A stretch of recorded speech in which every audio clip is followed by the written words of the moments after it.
Recording, and it's good to see everybody on this Wednesday morning. Shavuot is coming in a few days, and we start a new book of the Torah this week, the book of BaMidbar. Baruch atah Adonai Eloheinu melech haolam, asher kitshanu b'mitzvotav v'tzivanu la'asok b'divrei Torah. Couple things to say about this book, but let's just get started right away. Page 769 in the Eitz Chaim, whatever edition of the Chumash you're using, you want to look for the beginning of BaMidbar, the book of Numbers, chapter 1. And I want to compare the first verse of BaMidbar to the first verse of the book that we just finished, the book of Vayikra, Leviticus, and that's on 585. So I want to look at 769 and then flip back to 769 and flip back to 585. Vayidaber Adonai el Moshe, God spoke to Moses, BaMidbar Sinai, in the Sinai desert or wilderness. Yes, the order of the English is a little bit different than in the Hebrew. God spoke to Moses in the Sinai wilderness or desert. Not sure I guess the difference between wilderness and desert is that wilderness is forsaken, but there's life there a bit more than there is in a desert. So that is true. The Sinai desert, Sinai Peninsula, does have its oases, and there are animals, there is vegetation there, more than you would picture the Sahara, for example, which is all sand dunes and sand. Okay, God spoke to Moses in the Sinai wilderness, Ohel Moed, in the tent of meeting, Be'echad Lachodesh Hasheni, on the first day of the second month, Bashana Hashenit, in the second year, Letzetam Me'eretz Mitzrayim, from their exodus from the land of Egypt, Lamor, saying. Okay, so the first verse provides us the context, time, and place for where God speaks to Moses about to speak to the people of Israel. Okay, so it's the second year after leaving Egypt, understanding that everything that happened in Leviticus from chapter 15 on, 15 in Exodus, chapter 15 in Exodus is the Song of the Sea. So a year and a month after that, because that happened in the first month of the first year of leaving Egypt. So it took them 7 weeks to get to Mount Sinai. And then it took them less than a year. It took them 11 months to build the tabernacle as described in the rest of the book of Exodus, and the consecration of the priests, and learning about all of the laws of purity and the laws of sacrifices that we learned in the book of Leviticus. Now, all that has taken place in just 13 months' time. And here is the context for the book of Numbers. Now, the beginning of the book of Leviticus, back on 585, says, Vayikra el Moshe, he called Moses, Vayidaber Adonai elav, and God spoke to him, Me Ohel Moed Lamor, from the tent of meeting, saying. So it's just interesting to me that in the book of Leviticus, God is speaking to Moses from the tent of meeting, and in BaMidbar, God is speaking to him in the tent of meeting. So in Leviticus, Moses is outside the tent of meeting, hearing God's voice coming from within. It suggests in BaMidbar that Moses is inside the tent of meeting, having a private conversation with God inside the tent of meeting. just wanted to point out just this one difference between Leviticus and Moses and God's encounter, and the encounter with God here in the book of BaMidbar. Now, I call it Numbers in English because that's the usual translation of the book of BaMidbar. So it's called BaMidbar because of one of the first words in the first sentence, as is the custom for calling Torah portions or books of the Torah. But it's in English, the book of Numbers, because of all the counting that takes place throughout the book. We have a census that's about to be happen here. There's a separate census of the tribe of Levi, and then later, and then you also have how the people of Israel are encamped around the tent of meeting. So there are numbers that way too. And then at the end of the book, the census is taken again of the entire people of Israel, and then also of the tribe of Levi. So two times the census is taken, and other numbers are listed as well. So it makes sense that the content of the book determines the name of the book. So let's read below the line on 769 to see the introduction. There's a lengthier introduction to the entire book of Numbers that's on page 768. We're not going to look at that today. You can look at that on your own. I found the intro below the line on 769 a little bit more meaningful. The fourth book of the Torah is known as Numbers in English because of the census recorded in the opening chapter. In some rabbinic texts, it's called the Book of Census or Sefer HaPekudim. So the book, well, it's the plural, the book of censuses or counting, something like that.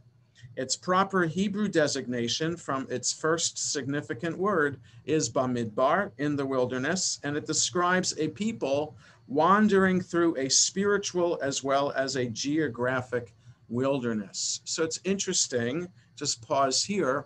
They're wandering through a spiritual wilderness. I question that phrasing because the book highlights a number of encounters with God. Perhaps it's a spiritual wilderness because what's described in the book are a number of cases where the people lack faith in God. So perhaps that's the spiritual wilderness. But God does provide miracles for the people in this wilderness. We'll see later on in the book, in the portion Balak, how the Moabite prophet Bilam blesses the people of Israel. And so he feels an encounter with God that forces him to bless the people instead of cursing the people. So to call this a spiritual wilderness, I just saying that I wouldn't have said that. And in fact, there are many encounters throughout different religious traditions where the most spiritual encounter happens in a place of desolation and isolation.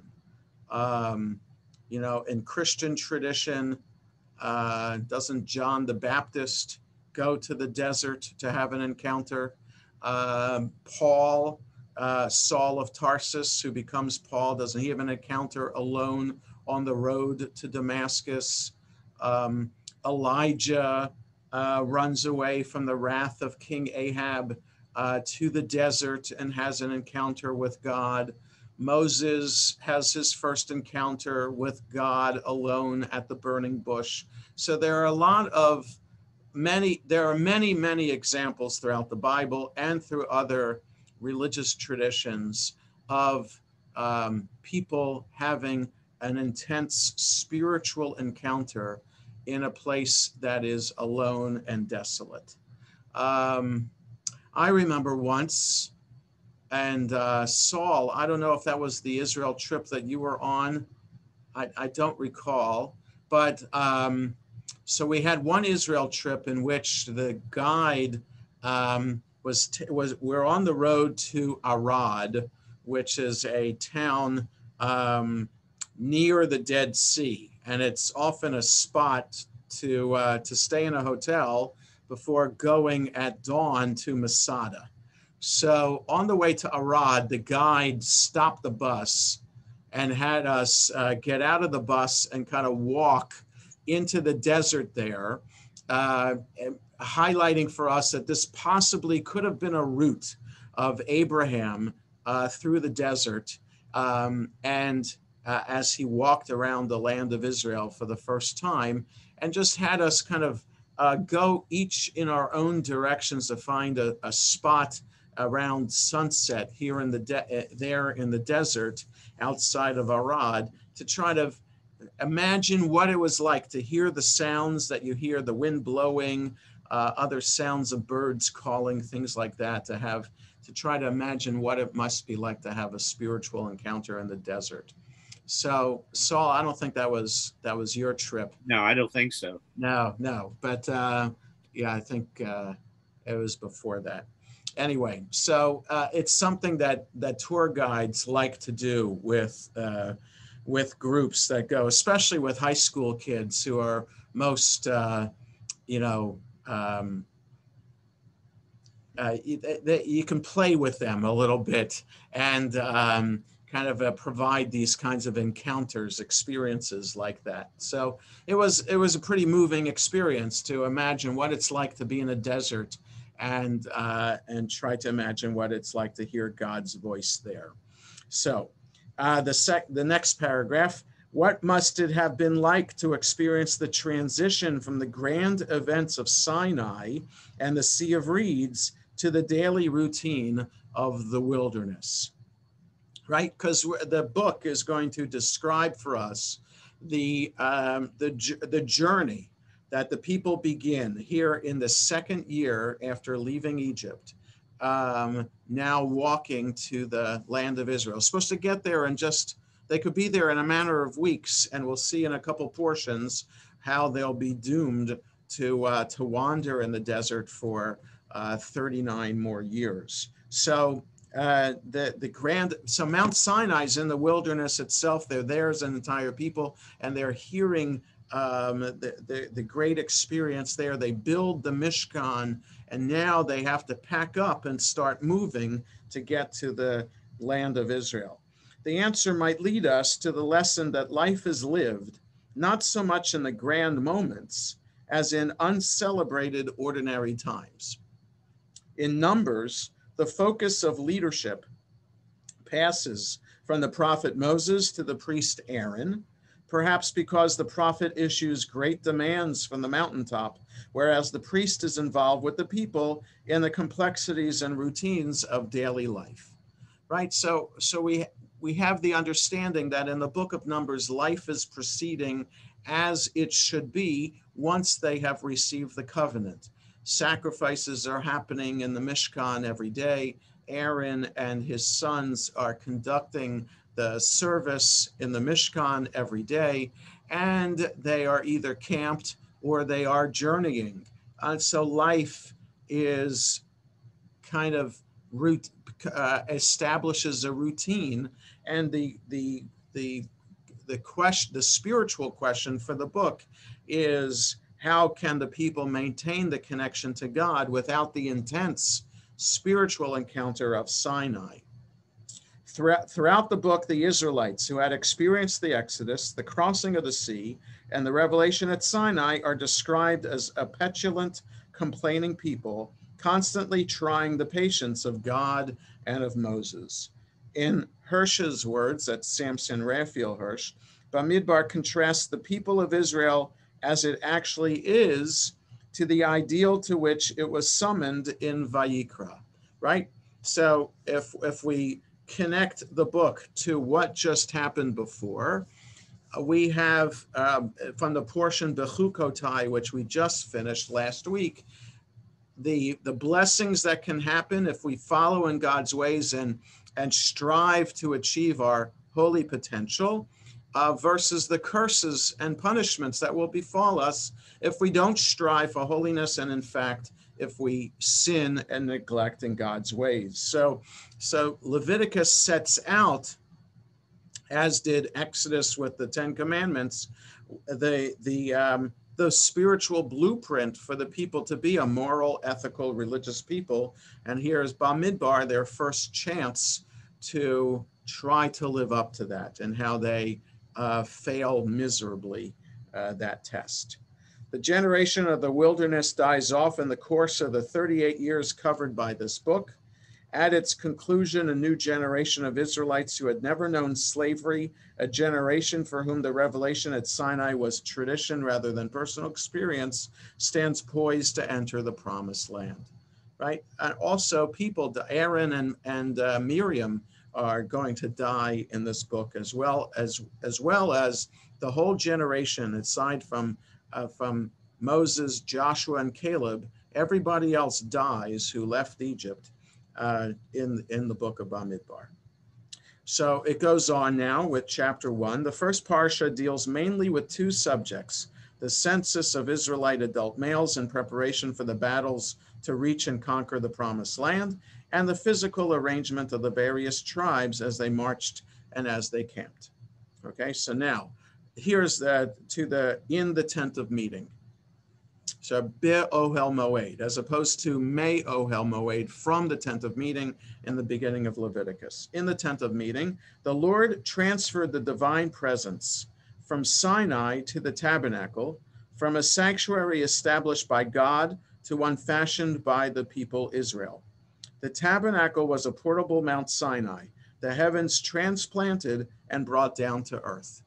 Right? So that's the idea. When we build a synagogue, or we make any place and designate it as a place to pray, we are trying to bring Mount Sinai to that place. And so as they leave Mount Sinai, the way to keep God with them is with the Mishkan. And in the desert, God's cloud appeared above the Mishkan whenever and wherever the Mishkan was. So whether they were moving or whether they were camped, the cloud of God's presence was there. So we don't have a visible cloud of God's presence over our synagogue or any synagogue. We have to imagine that God's presence is there. We have the Ner Tamid in every synagogue, the eternal light that symbolizes God's eternal presence with us. But it's really what we have to do to try to bring God's presence with us, as opposed to here in the desert, God's presence actually is brought by God to the people themselves. The Israelites, continuing, never felt lost in the wilderness because they were able to focus on the tabernacle at the center of their encampment. The Jewish calendar arranges for these opening chapters of the book of Numbers, which begin with God speaking to the people in the wilderness of Sinai, to be read every year on the Shabbat before the festival that celebrates the giving of the Torah, Shavuot. Almost every time. There are exceptions to this, but almost every year. So the Jewish calendar is a 19-year cycle. I won't get into it. It's a bit complicated how that works. But 7 times in those 19 years, it's a leap year. This year that we're in now is not a leap year. Sometimes when it's a leap year, that's when we add another month to the Jewish calendar.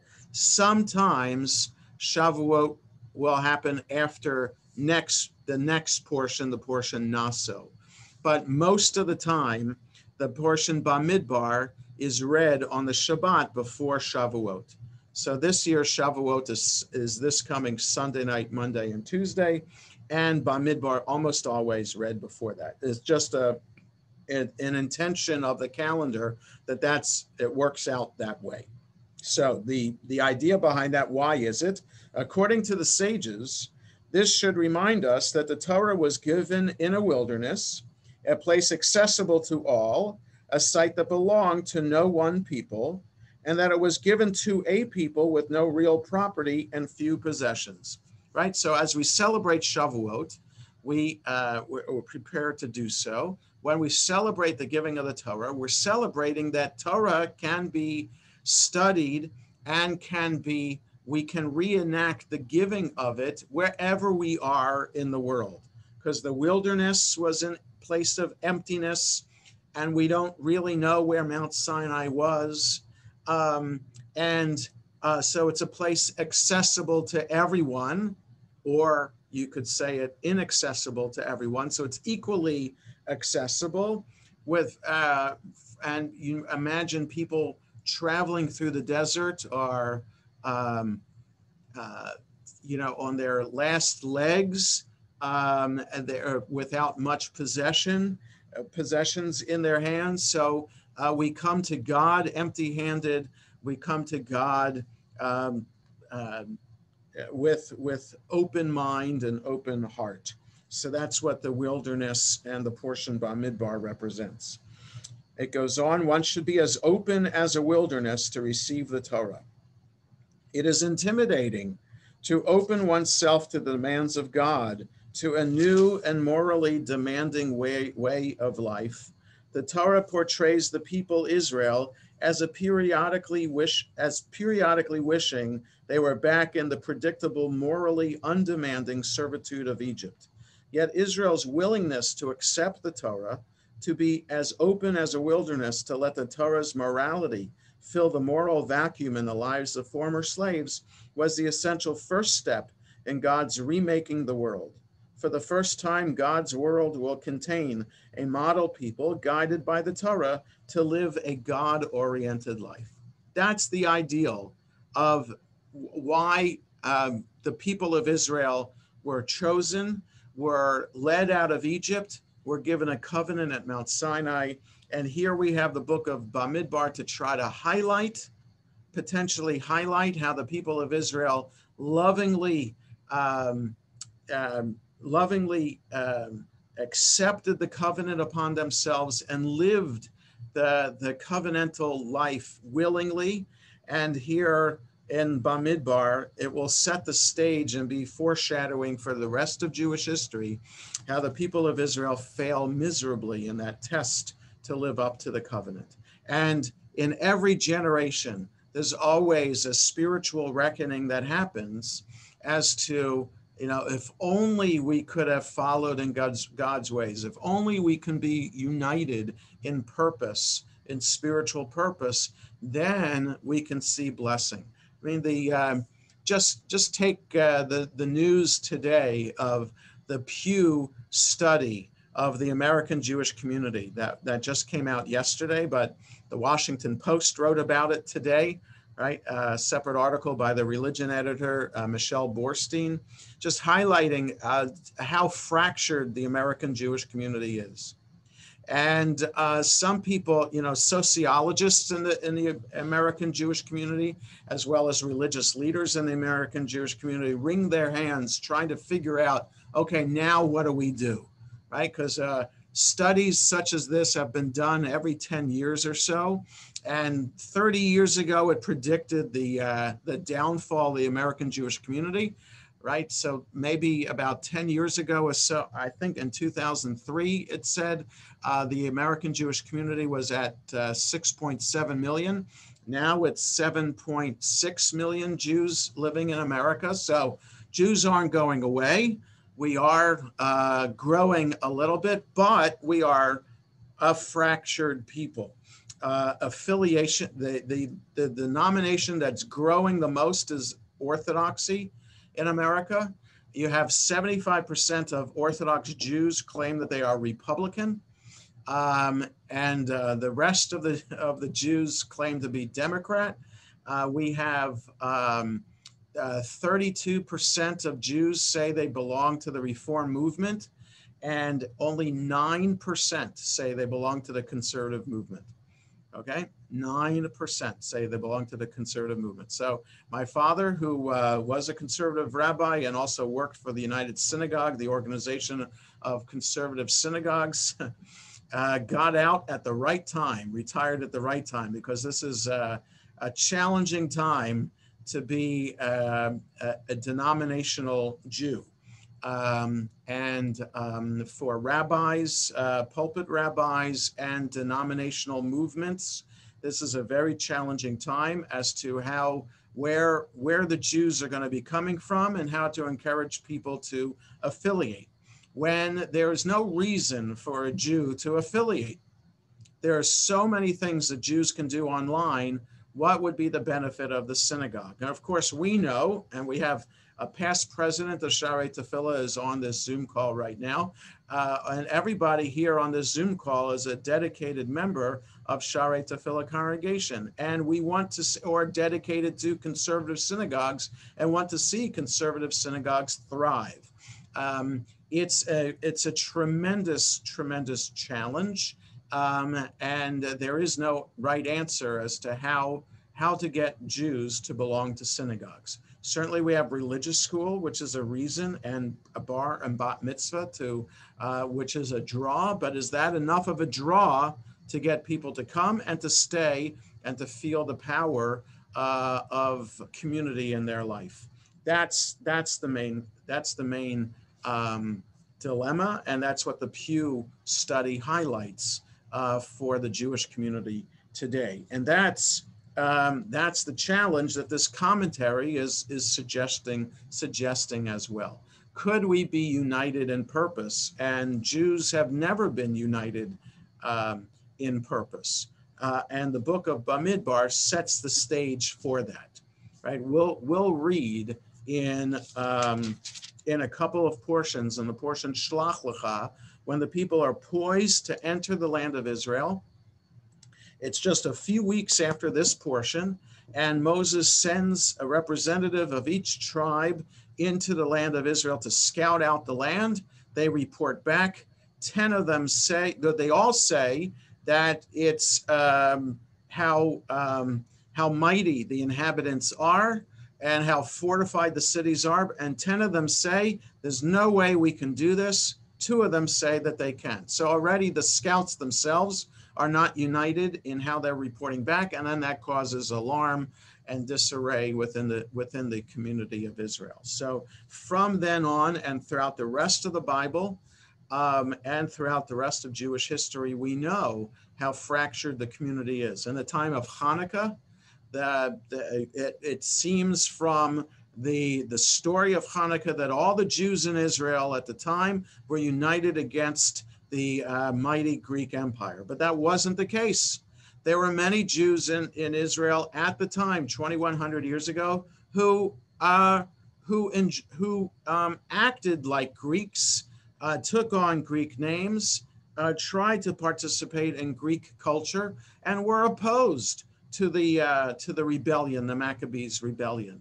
100 years later, around the time of the destruction of the temple, the community of Israel was not united in the opposition to the Roman Empire and understanding why the temple was about to be destroyed. So, and people still, even about the Holocaust, can have understood that the Holocaust is.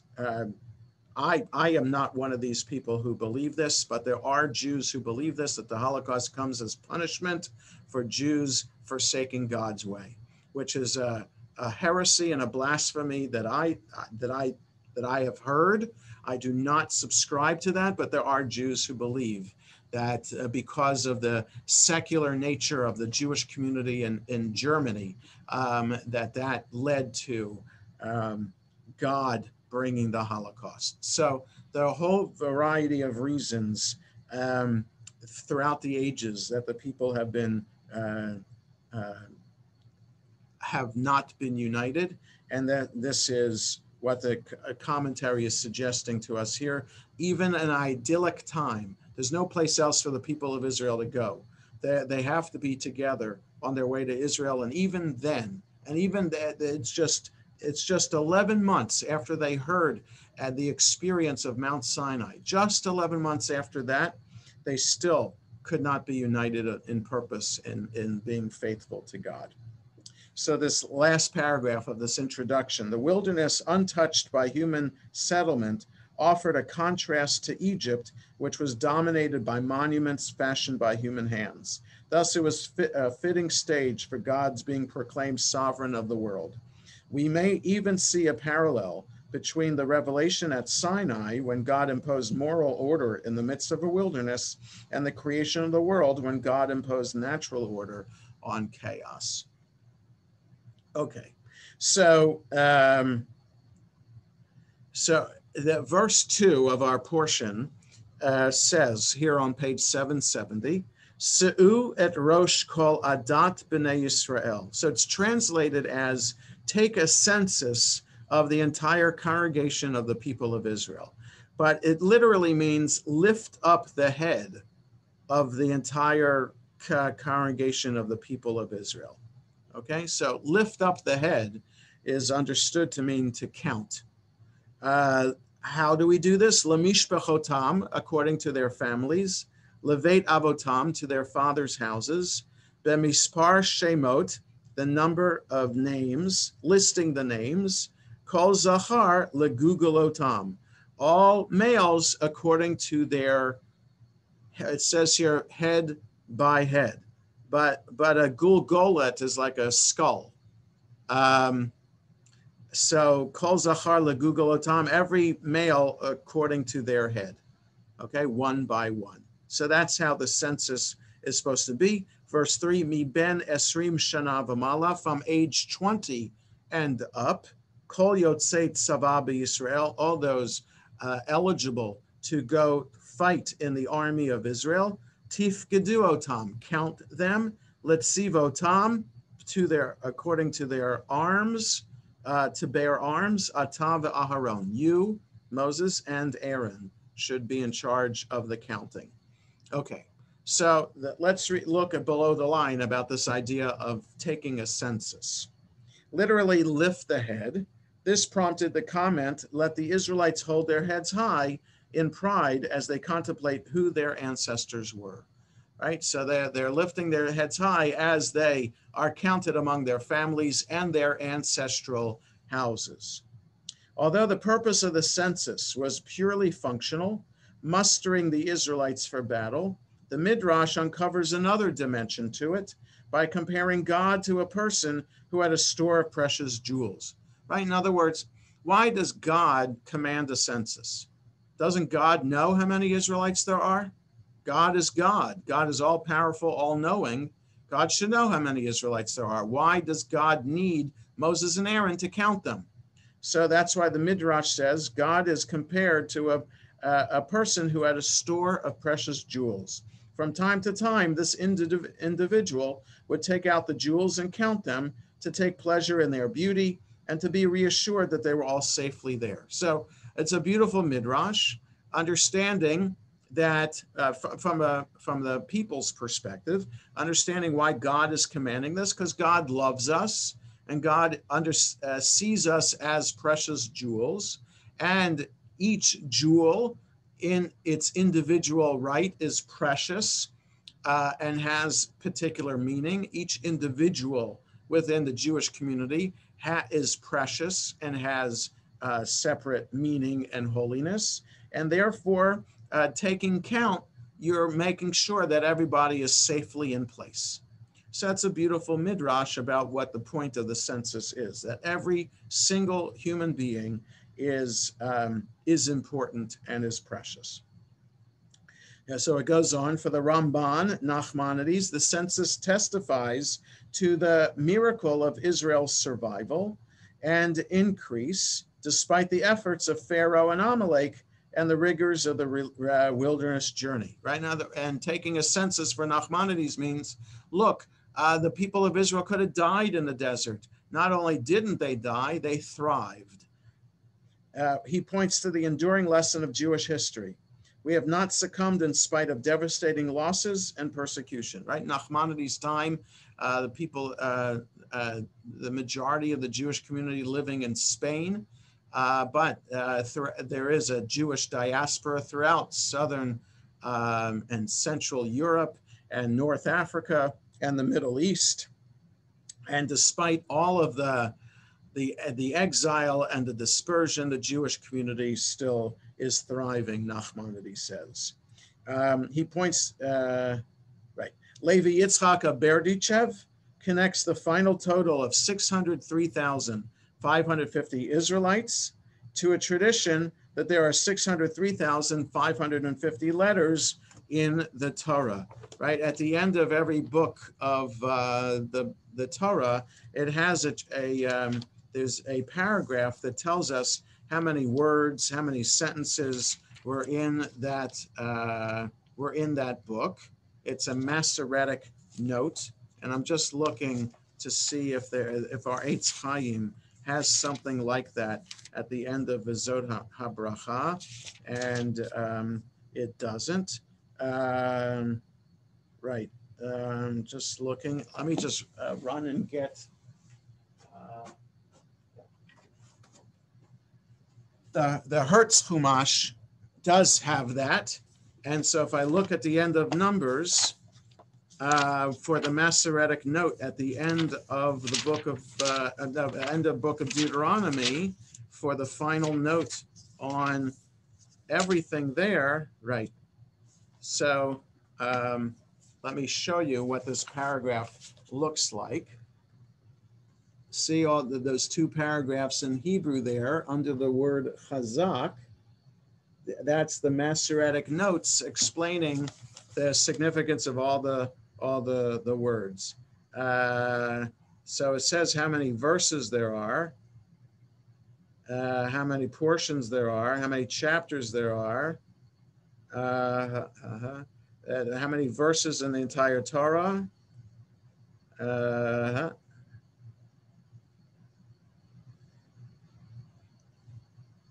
No, so this one doesn't say how many letters there are in the Torah, but there is this midrash that for this Hasidic rabbi, 603,550 males above the age of 20. That's how many letters in the Torah are. And he says, just as the absence of one letter renders a Torah scroll unfit for use, the loss of even one Jew prevents Israel from fulfilling its divine mission, right? So if one letter of the Torah is missing, like the scribe made a mistake in that way, it renders the entire Torah unfit for use until it's fixed. And just as if one Jew is missing from the census, then that means that the Jewish community is unfit as well, right? So the idea is that we're all responsible for each other. We all are tasked with making sure that everyone in the community is healthy and is thriving and successful. And if even one person is not, then the entire community is affected, right? So that's the spiritual, moral, and ethical destiny of the people of Israel. That's our obligation. That's what we need. That's what we have to do. Okay. There's also lots of understandings about taking a census and counting, and there's superstition about counting within Jewish tradition. Here, God is commanding the counting. So there's something sacred about counting people that should only be left to God doing the counting. And so there's the tradition that if you're counting people in a minyan, it's traditional to say not one, not two, to kind of do it in that unusual way, because who are we to do the counting? We're not God. Only God can do the counting. There's also a tradition of using a verse, a 10-word verse, and you recite that verse, each word associated with each person there in the minyan. And if you don't complete the verse because there aren't enough people to make a minyan, then you know that you don't have a minyan. So there is that tradition as well. that the idea of counting, it also applies to counting how many years you're alive, right? So say somebody asks you how old you are, you would say, last year I was 58. Okay, so counting also applies to, in that tradition. And also counting also applies to counting the Omer. So you count the Omer at the time that it's designated to be counted, which is at night. So if someone says, what day of the Omer will it be tomorrow? Well, you say today is the 45th day of the Omer. And you don't say tomorrow's date because it's not time yet to count tomorrow's day in the Omer. So there's a lot of different traditions when it comes to counting. There's Yes. one other one. Excuse me. Yes, I know you're not supposed to ask any Orthodox person how many grandchildren do you have. Okay, that's They another don't thing like too. it. They don't like to Right, divulge that's it. right, because that's tempting the evil eye. Right. Right. So that's right, because if you say how many you have, then perhaps that means that's all that you'll have, and you won't get any more. So yeah, so you have to be creative as one who subscribes to this superstition about the counting, about how to do this in a way to ensure that you are not tempting fate in some way or challenging God's decree in some way. Okay, so that's about the beginning of the portion. We have the chapter 1 continues with the counting of each of the tribes, and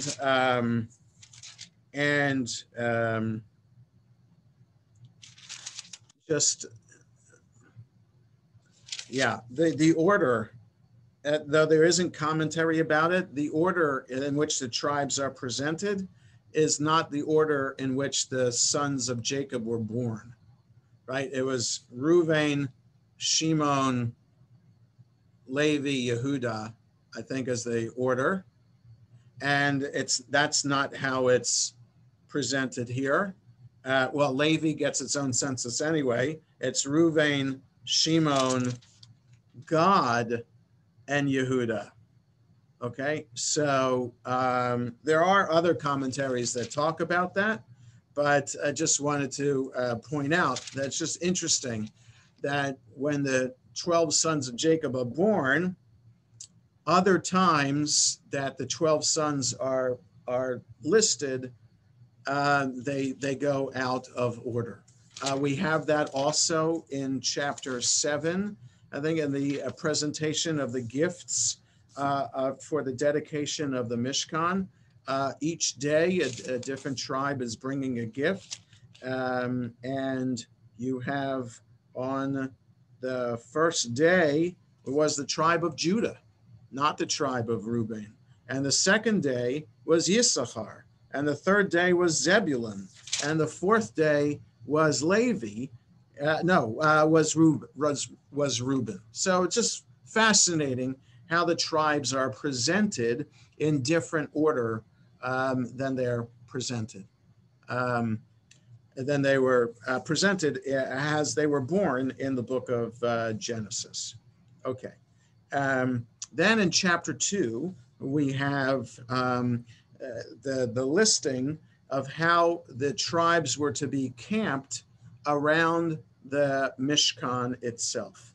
So chapter 2, page 774, Vayidaber Adonai el Moshe ve'el Aharon lemor. God spoke to Moses and Aaron saying, Ish al diglo ve'otot levet avotam, a person for his banner or his standard, it says here, his flag, a person for his flag with his banner for his father's house, Yachanu Beit Bnei Yisrael. That's how they should camp, with their appropriate flag and under their father's banner. Mineged Saviv, all around, facing and all around the Le'ohel Moed Yachanu, around the tent of meeting should they be camped. So there's a particular order that the tribes are meant to be camped around the Ohel Moed.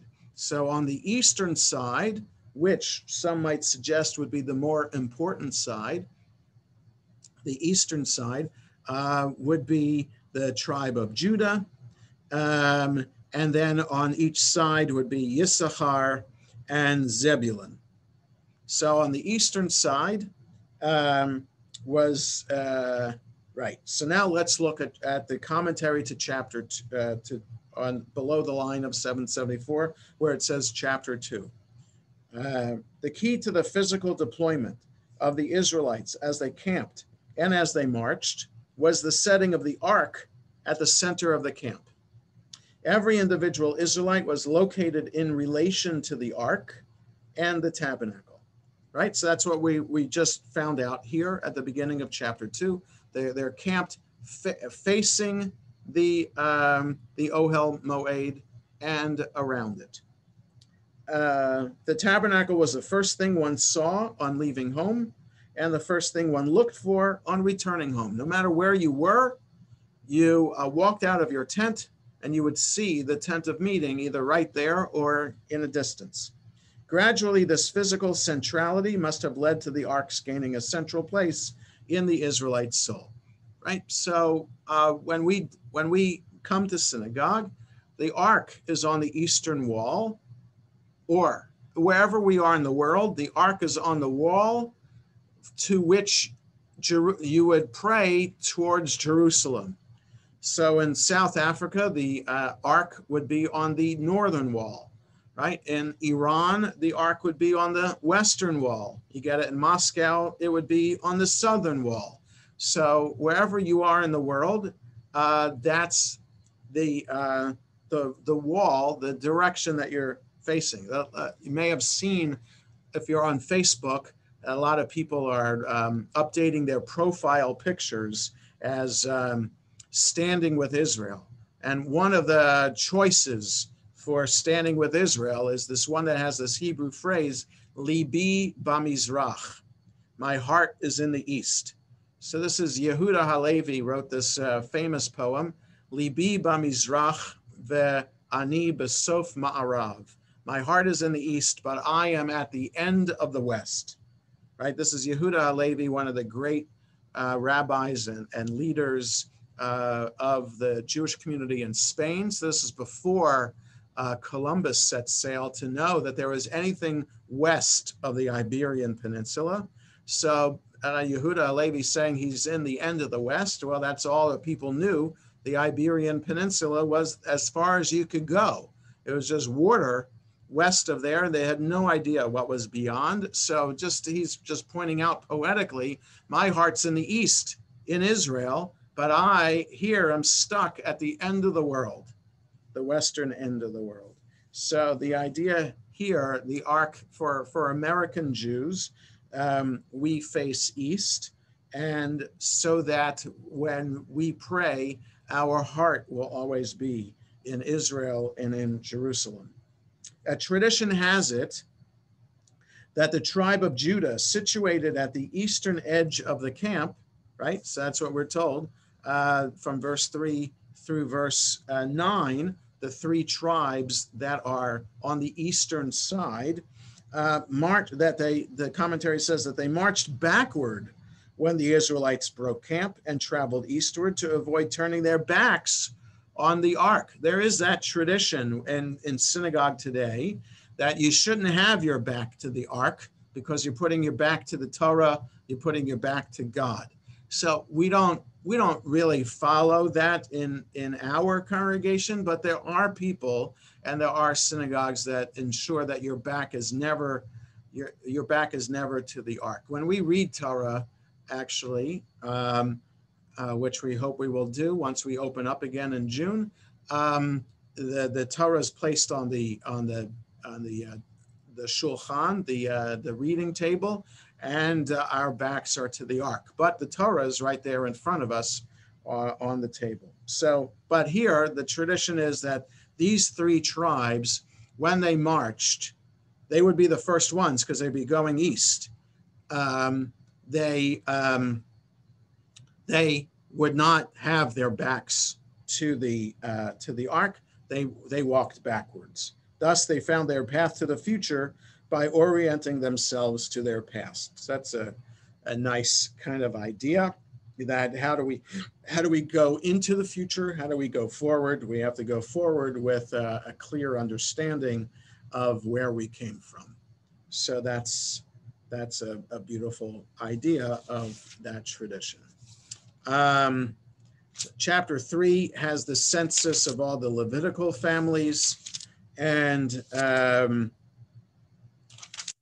chapter 4 then starts with explaining what each Levitical family would be in charge of with the Mishkan in order to understand the breaking down and the rebuilding of the Mishkan every step of the way through the desert.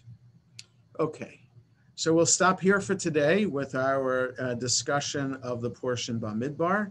I wish everybody a safe and healthy day. Enjoy, if you can, getting outdoors. And we'll see you next week for Torah study next Wednesday. In the meantime, we'll see you at Shabbat services and Shavuot services. Yashikawa. Okay, Bruchim to you. Thank you. Good day, everybody. Thank you.